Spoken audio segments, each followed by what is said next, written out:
Hello, my name is Susan Donahue. I'm a painter living in the Methow Valley in Washington State. I want to tell you the story of how this painting got painted.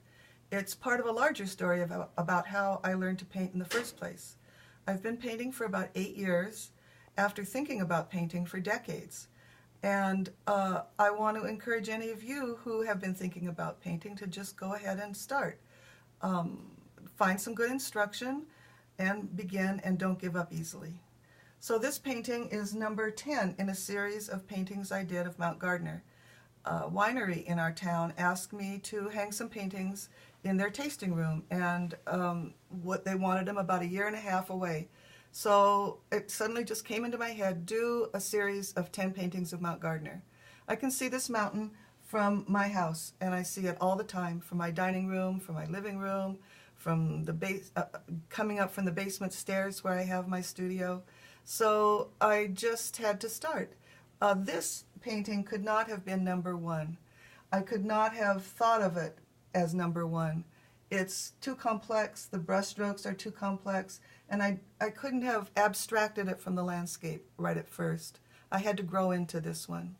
But what I like about it is that it references the outside, but it only shows the outside, but it references the inside. So these are icicles hanging from my dining room window.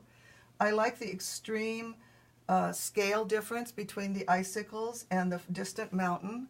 I like just the abstraction of it, how it looks abstract as well as real, or realism. I had a friend who asked me how I was going to make the icicles look transparent, and I said, well, paintings are just shapes and colors, but you have to be able to see the shapes and colors that are right in front of you and translate them into paint. And so that's what I did.